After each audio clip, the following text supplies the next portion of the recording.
The wagon wheels stopped turning just before dawn. Sarah Mitchell had been drifting in and out of consciousness for hours, her fever burning through her body like wildfire. She was 8 months pregnant, and the sickness had come on suddenly 3 days ago. Her husband, Thomas, had promised they would reach Fort Laramie soon. He had promised she would see a doctor. He had promised many things during their journey west, but promises were easy to make and easier to break. Through the haze of her fever, Sarah heard voices outside the canvas cover. Thomas was speaking with the wagon master, a gruff man named Callahan who had made it clear from the beginning that he had no patience for delays. Their words were muffled, but the tone was unmistakable. They were arguing about her. "She'll slow us down for weeks," Callahan said, his voice rising.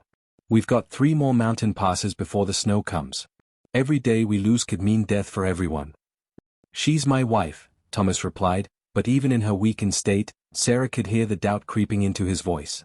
The hesitation that had never been there before. "Then stay with her. But the wagon train moves on at first light." Sarah tried to sit up, tried to call out, but her body refused to obey.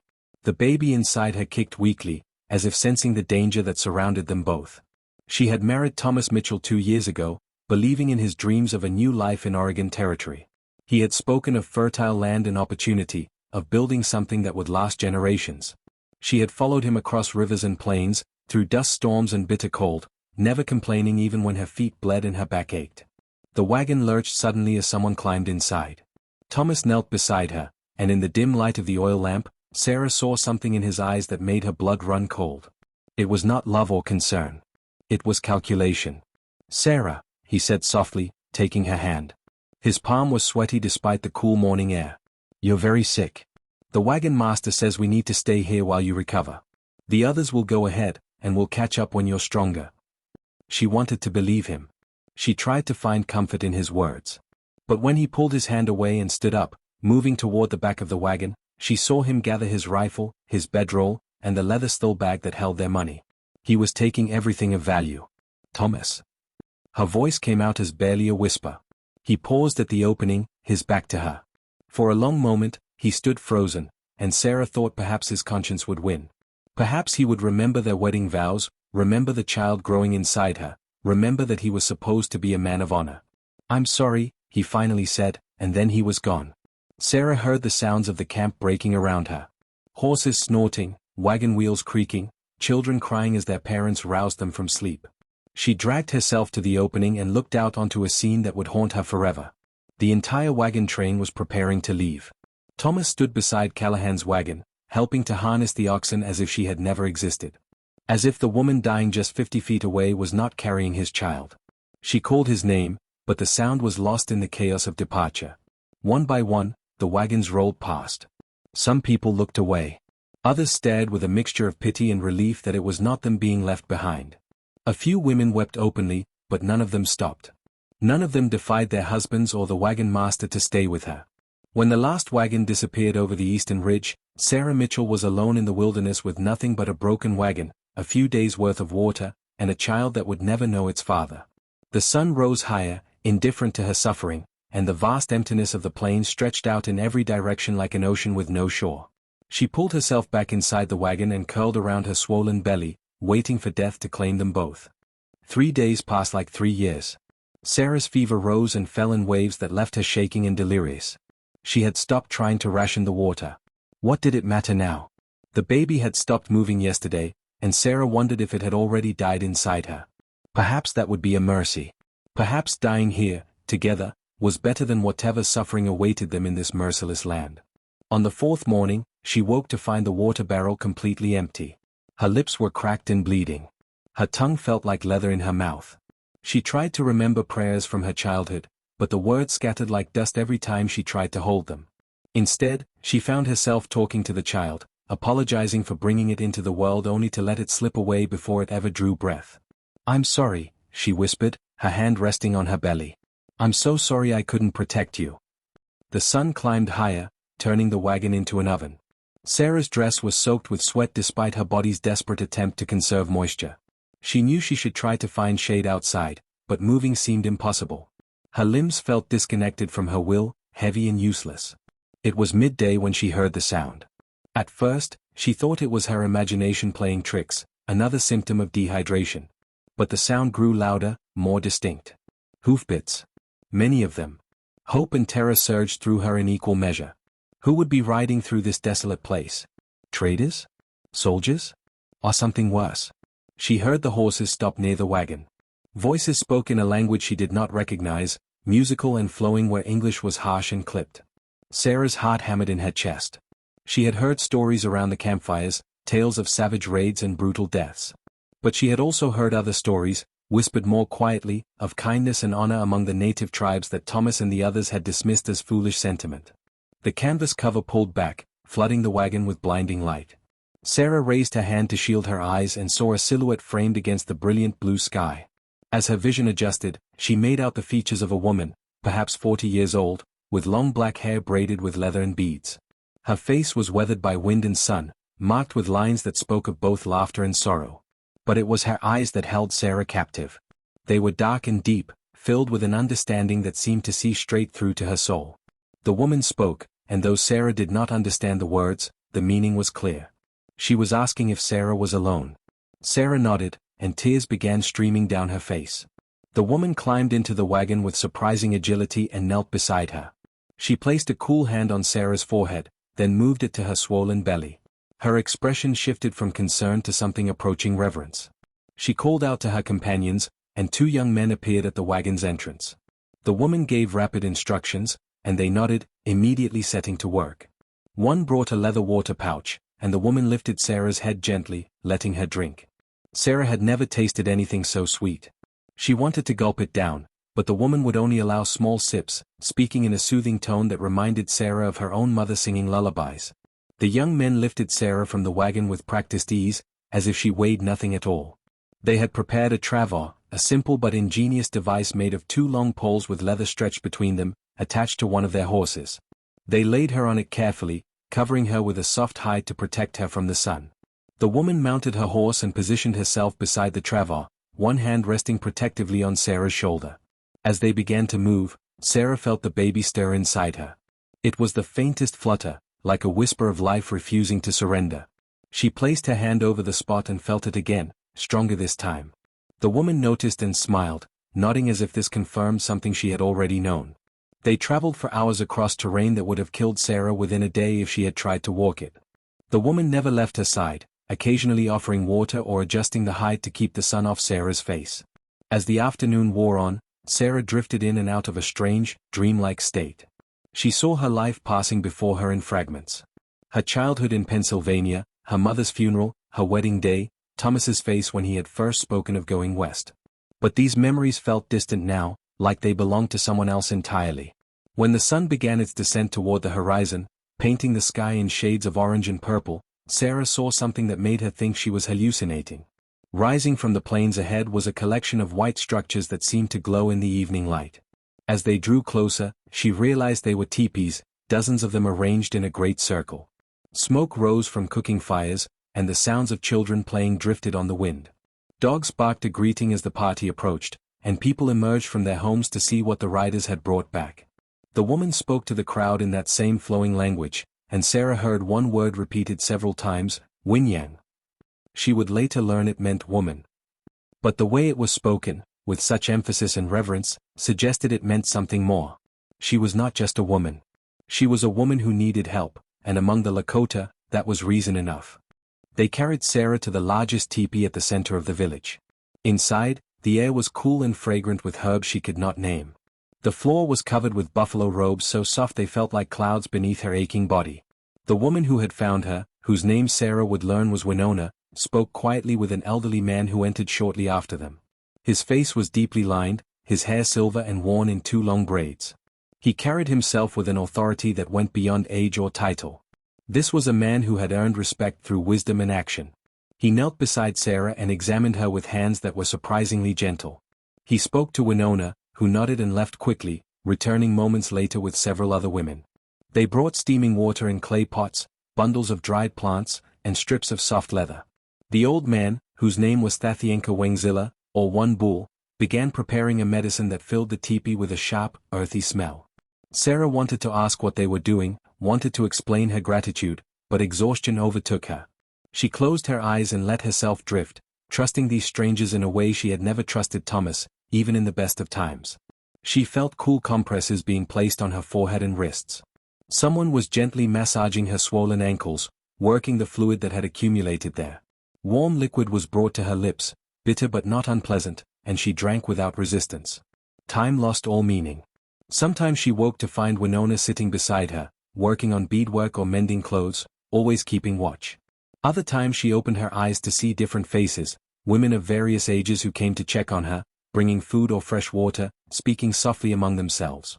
None of them looked at her with the disgust or impatience she had seen in the eyes of the wagon train members during those last days. Instead, they treated her with a kindness that broke something open inside her chest. On the third day in the village, Sarah's fever finally broke.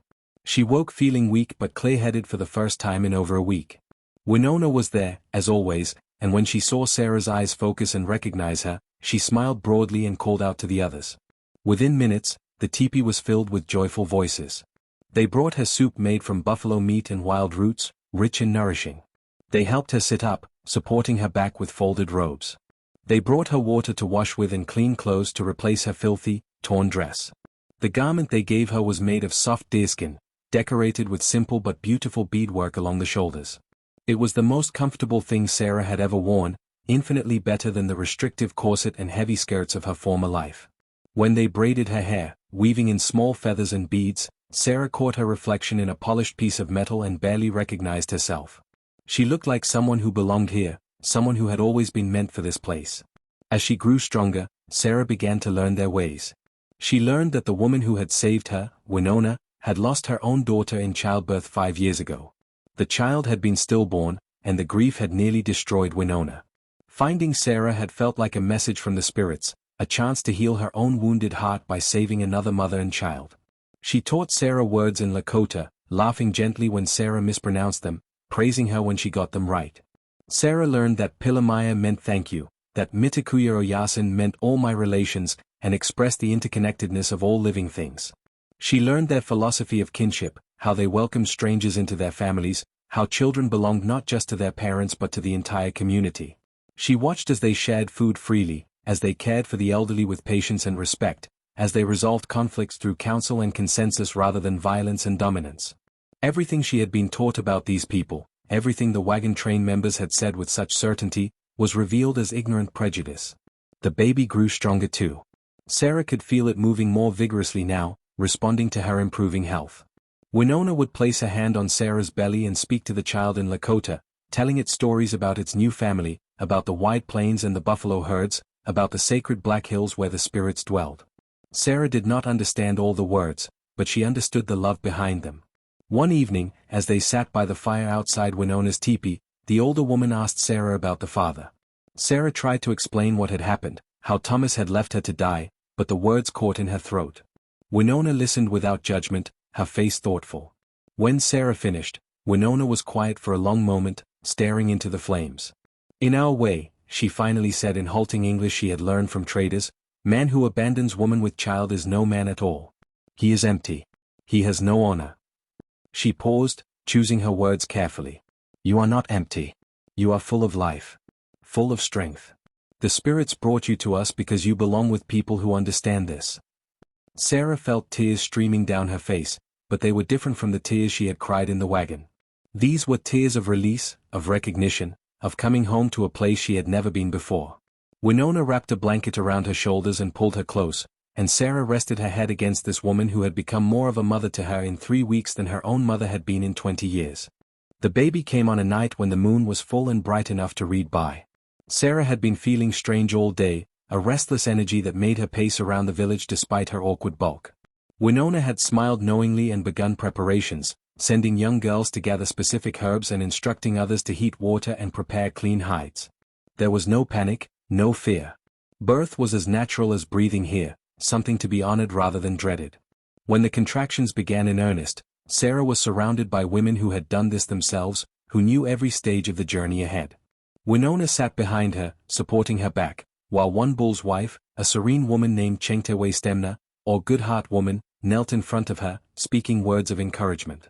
They had prepared a birthing rope, tied to one of the teepee poles, and showed Sarah how to grip it when the pains came, how to use her body's strength rather than fighting against it.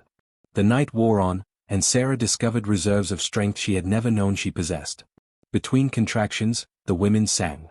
Their voices rose and fell in harmonies that seemed to connect earth and sky, calling on the spirits to guide this new life into the world safely.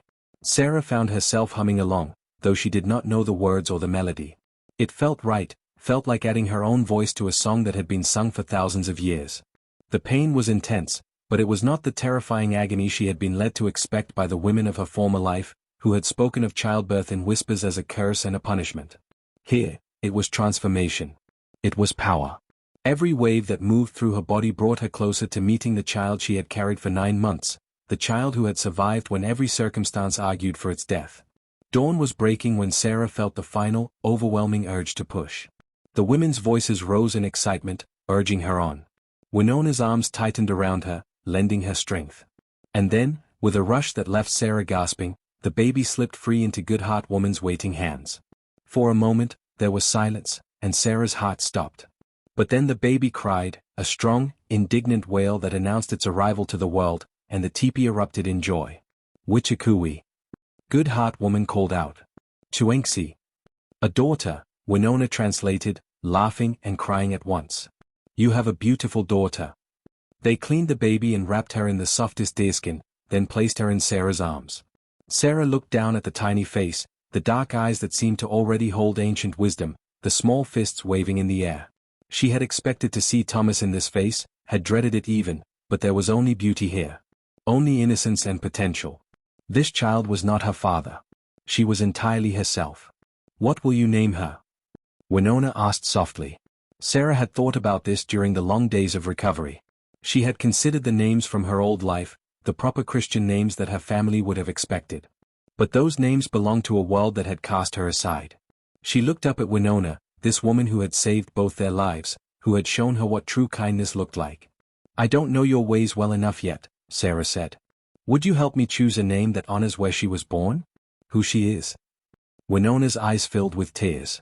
She stroked the baby's soft hair and was quiet for a long time. Finally, she spoke, eyeing Petu waist. Beautiful day. Because she was born on the day your new life truly began. The name felt perfect. Sarah repeated it, letting the syllables roll off her tongue. Eyeing Petu waist. Beautiful day. The baby's eyes seemed to focus on her mother's face, and Sarah knew with absolute certainty that this was right. This was how it was always meant to be. The days that followed were a blur of feeding and sleeping and learning. Sarah's body ached in new ways, but she was not alone in her recovery. The women of the village rotated through Winona's teepee, bringing food, helping with chores, taking turns holding Beautiful Day so Sarah could rest. They taught her how to make a cradle board to carry the baby safely, how to nurse in different positions, how to read her daughter's needs by the pitch and pattern of her cries. Sarah watched how the entire community celebrated Beautiful Day's arrival. Gifts appeared at the teepee entrance, tiny moccasins, miniature dresses decorated with beads, soft rabbit fur blankets. The men carved toys from wood, creating small animals that would one day help teach the child about the world around her. It was not just Sarah's child. Beautiful Day belonged to all of them, and they took their responsibility seriously.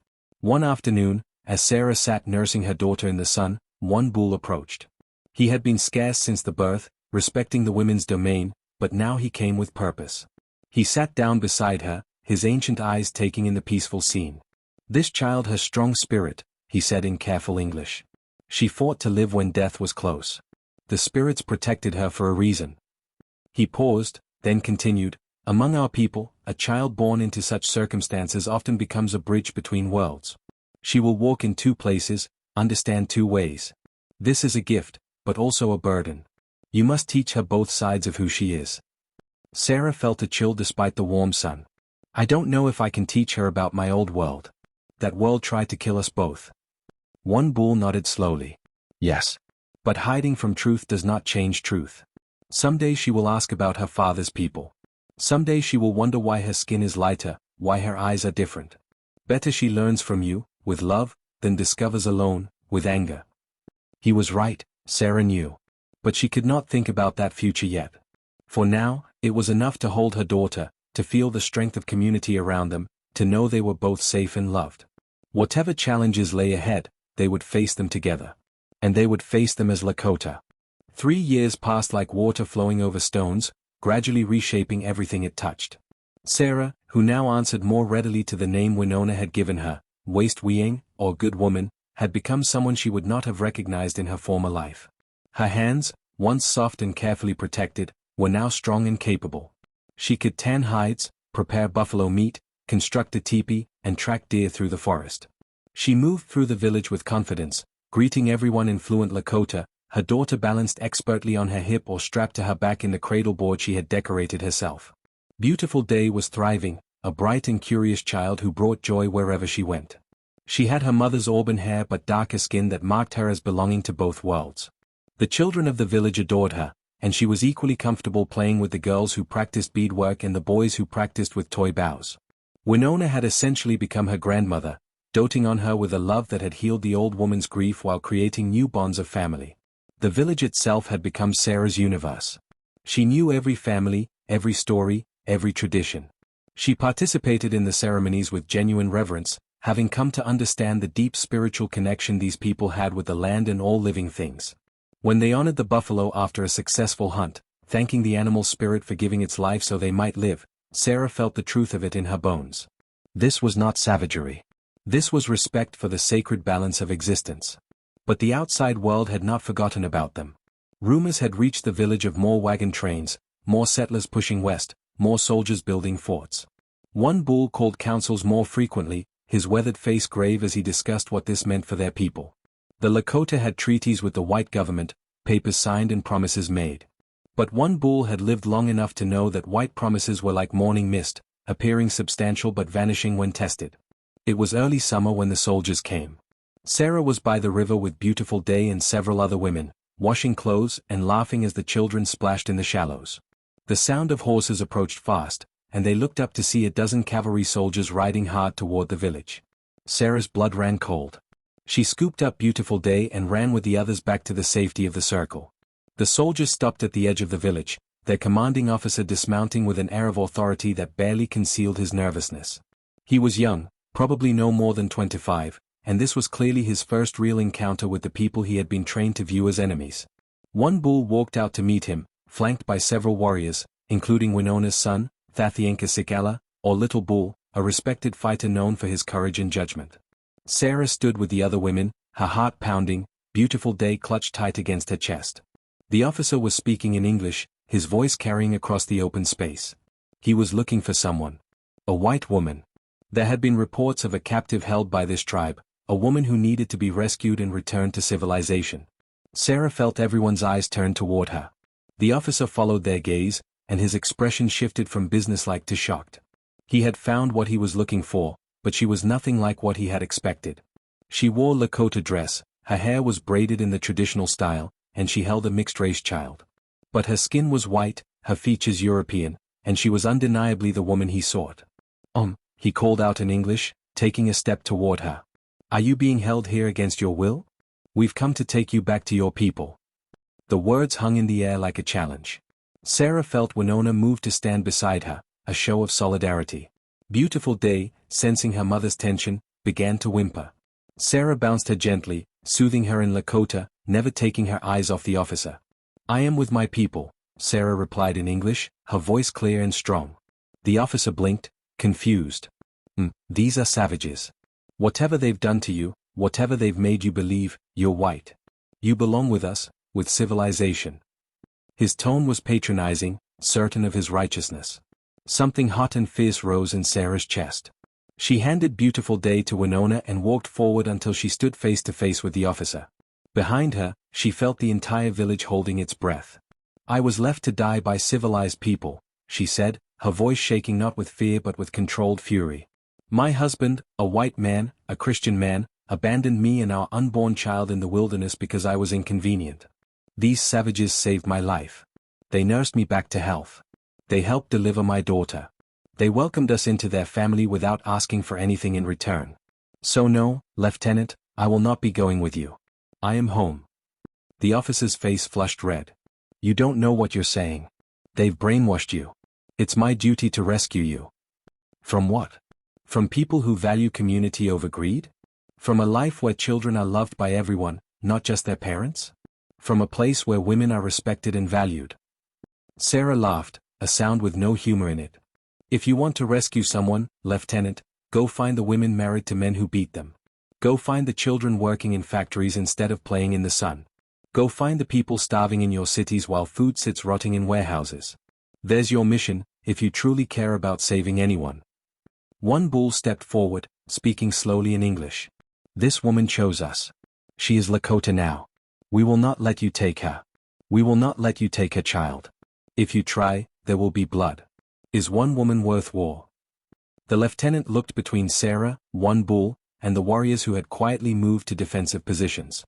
His men were outnumbered and surrounded, though the Lakota had made no overtly threatening moves. It was simply clear that this would not be an easy extraction. He was young and proud, but he was not stupid. This isn't over, he finally said, mounting his horse. There will be questions. There will be reports. Others will come. Let them come, Sarah said. My answer will be the same. The soldiers rode away, leaving a cloud of dust and an echo of tension. As soon as they disappeared over the ridge, the village erupted in celebration. They had faced down the army without violence. They had protected one of their own. Young warriors whooped and danced while the elders nodded approvingly. Sarah found herself surrounded by embraces, by voices calling her brave, by hands squeezing hers in solidarity. That night, around the central fire, one bull stood and spoke to the gathered people. Today we saw that the bonds of choice are stronger than the bonds of blood. Good woman came to us as a stranger. She has become family. Her daughter was born among us. They are Lakota, now and forever. Anyone who tries to take them takes from all of us.